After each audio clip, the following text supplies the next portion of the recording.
Hello दोस्तों, मैं प्रभत सिंह राणावत एक बार फिर आपके सामने ऑनलाइन क्लासेस में आप सबका स्वागत करता हूं। दोस्तों, आज मैं नया टॉपिक शुरू कर रहा हूं दोस्तों, वह है राजस्थान की बहुउद्देशीय नदी घाटी परियोजना। दोस्तों देखना, राजस्थान की जो बहुउद्देशीय नदी घाटी परियोजना, इसमें से सबसे पहले कोई बनी थी तो कि गंग नहर, जो गंगा सिंह ने बनाई, जिनको आधुनिक राजस्थान और भारत का भागीरथ भी कहते हैं दोस्तों।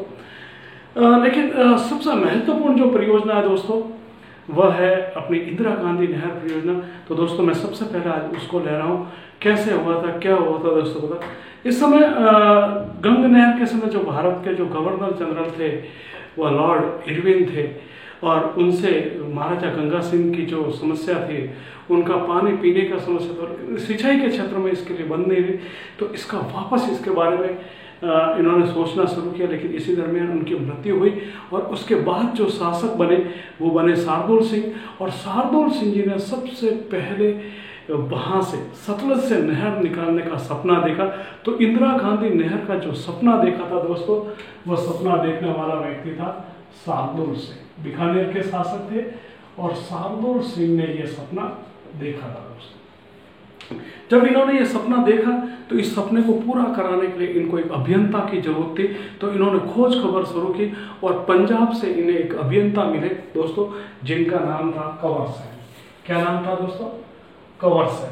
ओके, मैं आपको बता देता हूँ जिनका नाम क्या था, कंवर सेन। कंवर सेन, और ये कहाँ के थे? पंजाब के थे। ओके, कंवर सेन ने पूरी बीकानेर की स्थिति को समझा, और उसके बाद उन्होंने एक लेख लिखा जिसमें लिखा बीकानेर के लिए पानी की आवश्यकता। बीकानेर के लिए पानी की आवश्यकता, पानी की आवश्यकता। ओके दोस्तों, इस लेख को लिखा, और उसके बाद इन्होंने खोज खबर शुरू की, और खोज खबर शुरू करने के बाद इन्होंने गंगा सिंह जी से कहा कि जहां पर सतलज, और दोस्तों मैं बता दूं कि जहां पर सतलज, और सतलज के अंदर जहां पर व्यास नदी थी, ये कौन सी नदी थी? व्यास। और ये कौन सी थी दोस्तों? सतलज। व्यास और सतलज के संगम पर यहाँ पर इनको एक डैम बनाने के लिए कहा, और वो डैम, इस डैम का जो प्रारूप तैयार किया गया 1948 में ये बनना शुरू हो गया, और 1952 में ये शुरू हो गया। नाम था दोस्तों इसका हरिका बैराज। क्या था? हरिका बैराज। ओके दोस्तों, हरिका बैराज। और यहाँ से ये फिर आगे जाती है, आगे जाके ये चिनाब में जाती है, और चिनाब से फिर ये सिंधु नदी में जाती है। और दोस्तों सिंधु जो फिर है वह किस में चला जाता है? वह दोस्तों अरब सागर के अंदर चला जाता है। ये इसकी पूरी व्यवस्था थी। तो ये जो डैम बना दोस्तों हरिका बैराज, यहाँ से पूरे के पूरे एक पूरी परियोजना तैयार की गई। और ये परियोजना जो तैयार की गई दोस्तों, वह की पंजाब, मैं यहाँ पर पीबी लिख देता हूँ दोस्तों, पीबी पंजाब, हरियाणा और राजस्थान के लिए एक संयुक्त परियोजना इससे निकाली गई दोस्तों। इससे जो निकाली गई दोस्तों, तो ये था इसका उद्गम स्थल। तो उद्गम स्थल कौन सा हो गया दोस्तों? हरिका बैराज। कौन सा हो गया दोस्तों? हरिका बैराज। हरिका बैराज। और कहां पर है दोस्तों हरिका बैराज? और ये फिरोजपुर पंजाब में है। कहां पर है? फिरोजपुर पंजाब में। ओके दोस्तों, ध्यान रखना कहां पर है? फिरोजपुर पंजाब में दोस्तों। और उसके बाद दोस्तों मैं आपको बता देता हूं कि यहां से एक नहर निकाली गई दोस्तों, पंजाब से रवाना हुई, पंजाब से ये हरियाणा में आई, और हरियाणा से ये राजस्थान के मसीतावली तक आई दोस्तों। कहाँ तक आई दोस्तों? मसीतावली तक। जो ये जो स्थान है दोस्तों, क्या नाम है इसका? राजस्थान में मसीतावली तक। मसीतावली तक ये दोस्तों यहाँ से लगाकर यहाँ तक इसकी जो कुल लंबाई है वह है 204।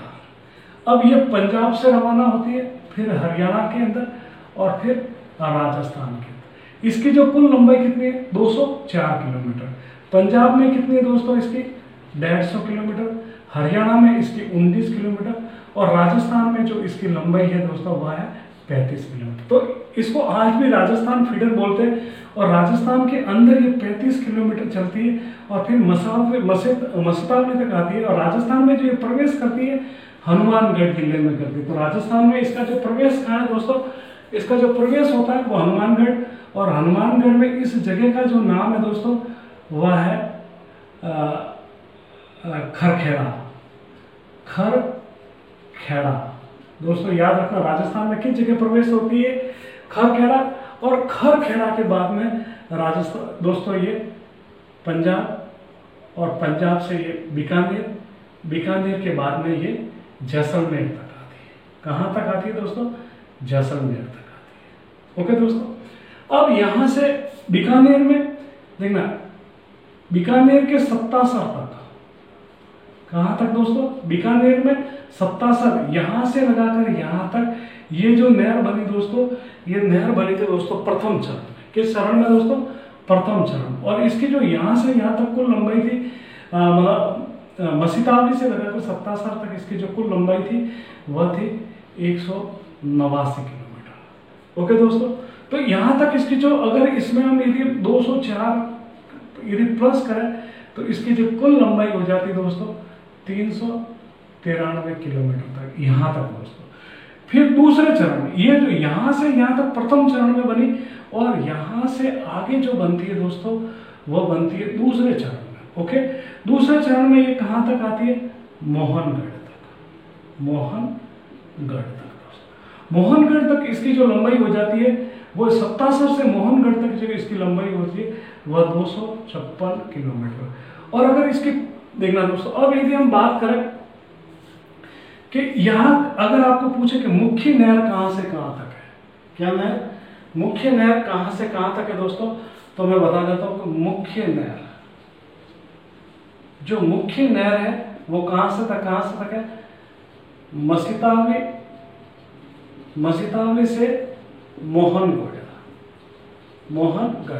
और इसकी कुल लंबाई की, मुख्य नहर की कुल लंबाई कितनी है, 445 किलोमीटर। कहां से, इस जगह से इस जगह, ये राजस्थान की मुख्य नहर है। इसमें दोस्तों ये जो राजस्थान के अंदर जो 35 किलोमीटर जो फीडर है ना वो इंक्लूड नहीं है।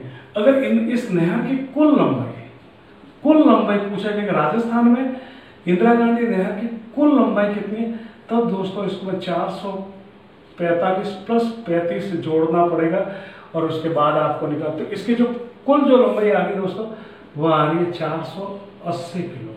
कितनी आ रही है दोस्तों, 4।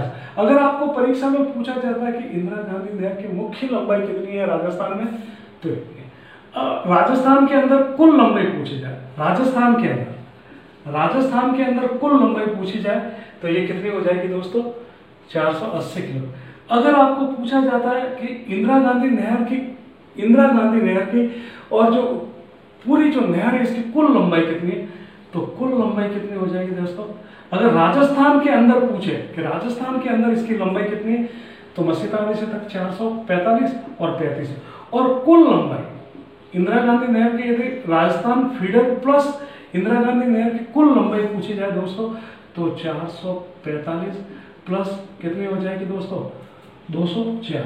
तो ये कितनी हो जाएगी कुल लंबाई, 649 किलोमीटर इसकी दोस्तों क्या हो जाएगी दोस्तों, कुल लंबाई हो जाएगी। अगर आपको पूछा जाए कि कितने राज्यों में बहती है, तो 3 राज्यों, और राजस्थान के कितने जिलों में बहती है, तो दोस्तों मुख्य नहर कितने नहरों, तो 1 गंगानगर, 2, 3 और 4। इसके बाद देखना इसमें से एक उप शाखा निकाली गई है और वह आती है गढ़रा रोड। कहाँ तक आती है दोस्तों, इसका अंतिम बिंदु कह लो आप, अंतिम बिंदु कह लो आप, या अंतिम सिरा कह लो, या अंतिम पॉइंट कह लो। तो कहाँ तक आता है दोस्तों, ये गढ़रा रोड। कहाँ तक आता है, गढ़रा रोड तक। अगर आपको उद्गम पूछे तो उद्गम क्या हो जाएगा इसका, हरिका बैराज। उद्गम क्या हो जाएगा, हरिका बैराज। और मुख्य नहर का अंतिम बिंदु तो मोहनगढ़, और इसका अंतिम सिरा या बिंदु पॉइंट पूछा जाए तो वह दोस्तों हो जाएगा इसका गढ़रा। अब बात करते हैं दोस्तों कि इसका प्रारूप किसने तैयार किया था, तो प्रारूप इसका कंवर सेन ने तैयार किया था। किसने तैयार किया था, कंवर सेन ने तैयार। कब किया था, 1948। इसका शिलान्यास किसने किया था दोस्तों, मैं बता दूं 31 मार्च 1958 को अपने देश के गृह मंत्री वल्लभ पंत ने दोस्तों इसका क्या किया था, शिलान्यास किया था दोस्तों। इसका जो उद्घाटन किया गया था दोस्तों वह किया गया था 1961 में, और देश के जो हमारे उपराष्ट्रपति थे डॉक्टर राधाकृष्णन ने दोस्तों क्या किया था, इसका उद्घाटन किया था, और नॉर्मन सर नहर में पहली बार दोस्तों इसमें पानी छोड़ा था। इसका उपनाम क्या दोस्तों, इसको मरुगंगा भी कहा जाता है, मरुगंगा। इसको राजस्थान की जीवन रेखा भी कहा जाता है, इसको राजस्थान की जीवन रेखा भी कहा जाता है दोस्तों, राजस्थान की जीवन रेखा। और थार के मरुस्थल की स्वर्ण रेखा, क्या दोस्तों, थार की स्वर्ण रेखा भी इसको कहा जाता है दोस्तों, ये याद रखना, थार की स्वर्ण रेखा। अब इसमें राजस्थान फीडर कहां से, मैंने इसमें लिखा राजस्थान फीडर, तो राजस्थान फीडर कहां से कहां तक है, हरी के बैराज से लगाकर मसीतावली तक इसको राजस्थान फीडर कहा जाता है। मतलब हरी का बैराज से लगाकर मसीतावली कहां पर है, हनुमानगढ़ तक। कुल इसकी लंबाई कितनी है, 204 किलोमीटर दोस्तों, याद रखना। तो इसको राजस्थान फीडर कहते हैं। लेकिन जब दोस्तों इंदिरा गांधी की मृत्यु हो गई 31 अक्टूबर 1984, तब 3 नवंबर 1984 को इसका नाम मसीतावली से लगाकर मोहनगढ़ तक इसका नाम क्या रखा दोस्तों, इंदिरा गांधी नहर रखा दोस्तों। ओके, अब इस नहर पर जो कुल लंबाई है दोस्तों, प्रथम चरण और दूसरे, प्रथम चरण में जो बनी दोस्तों वह 54 किलोमीटर बनी, और दूसरे चरण में जो बनी वह 5,959 किलोमीटर बनी दोस्तों। ओके, इस पर जो पूरा खर्च आया वह 3,995 करोड़ रुपए खर्च आ गया। प्रथम चरण में दोस्तों इसमें यह आया 473। प्रथम चरण कब हुआ था दोस्तों, ये 1948 से लगाकर 1972 तक, और 1946 से वर्तमान तक अभी भी चल रहा है, वो है इसका दूसरा चरण। और दूसरे चरण में जो खर्च आया दूसरा, ये पहला चरण, ये पहला फर्स्ट चरण। ओके दोस्तों, और ये था सेकेंड चरण, जिसमें कितना अब तक कितना खर्च आया, 3,522 लाख करोड़ दोस्तों। ओके, वर्तमान में इसमें कितनी सिंचाई हो रही है, वर्तमान में कितनी सिंचाई हो रही है, तो 15.17 लाख हेक्टेयर। और जब ये बनकर पूर्ण हो जाएगी दोस्तों, तब इस पर कुल कितनी सिंचाई होगी, 19.63 लाख हेक्टेयर दोस्तों। हाल ही में ये कंपटीशन में ये पूछा गया है, ये ध्यान रखना कि अभी वर्तमान में कितनी है, तो 15.17, और जब पूर्ण हो जाएगी तब इसमें कितना हो जाएगा ये। अब दोस्तों देखना, मैंने इस पे लिखा कि प्रथम चरण में कितनी नहर, तो मैं आपको बता दूं कि इस पर कुल 9 नहर है। ओके, एक जो है आपके वो है बाईं ओर और बाकी दाईं ओर, ठीक है दोस्तों। दाईं ओर कितनी है, 8, और बाईं ओर कितनी है दोस्तों, दाईं ओर इसके और एक, और वो कौन सी है, रावतसर शाखा, जो अगले टॉपिक में पढ़ेंगे दोस्तों। और इसमें जो प्रथम चरण में बनी थी वह 3 बनी थी दोस्तों। कौन कौन से 3 मैं बता देता हूं आपको कि सूरतगढ़, फिर अनूपगढ़ नहर और पूंगल, और बाकी की जितनी 9 है वो दूसरे चरण में बनी थी। और प्रथम चरण में एक लिफ्ट नहर भी बनी थी बीकानेर के अंदर, मैं आपको बता दूं, जिसका नाम है अपने ये बीकानेर लूणकरण नहर, जो परियोजना है जो बीकानेर के अंदर ही है, वो इसके प्रथम चरण में बनी। बाकी सारी की सारी दोस्तों द्वितीय चरण में बनी थी। ओके दोस्तों, मैं फिर बता दूं आपको कि एक कहां से अंतिम बिंदु और शिरा पॉइंट कहां से है, बाड़मेर। ये इसकी उप शाखा दोस्तों, क्या है देखना, ये उप शाखा, कौन सी उप शाखा इसकी है। और उप शाखा कहां से, मोहनगढ़ से गडरा रोड। इसमें से 2 और उप शाखा है, एक लीलवा और एक डिंगवा। कौन सी है, लीलवा और एक है डिंगवा। ओके दोस्तों, ये उप शाखा, और इस उप शाखा की कुल लंबाई है 165 किलोमीटर। पहले इसका नाम दोस्तों बरकतुल्ला खां था, वर्तमान में इसका रामदेव नहर नाम है। तो दोस्तों मैं एक बार आपको वापस इस पे आता हूँ कि ये कहाँ से कहाँ तक इसके पूरी की पूरी बता दूं कि जो इंदिरा गांधी नहर है, व्यास और सतलज में पंजाब में एक डैम बनाया गया फिरोजपुर के अंदर, हरिका बैराज, वहां से इसका उद्गम होता है और वहां से मसीतावली तक दोस्तों, यहाँ मसीतावली तक, यहाँ पर इसका क्या है दोस्तों, ये राजस्थान फीडर। ये क्या है दोस्तों, राजस्थान फीडर है और इसकी कुल लंबाई कितनी है, 204 किलोमीटर। ओके, ये भारत के 3 राज्यों से बहती हुई राजस्थान में आती है।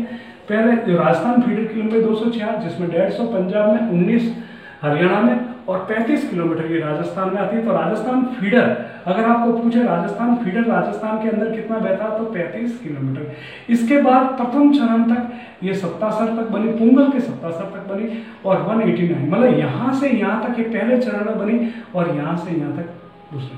फिर पूछा जाता है इसमें मुख्य नहर कहाँ, तो मसीतावली से लगाकर मोहनगढ़ तक एक मुख्य नहर है और इसकी जो कुल लंबाई है दोस्तों, अगर आप देखना मसीतावली से 77 तक 189, कितना है 189, और 77 से मोहनगढ़ तक इसकी लंबाई है दोस्तों 254। अगर इनको जोड़ेंगे तो कितनी हो जाएगी, 445 किलोमीटर।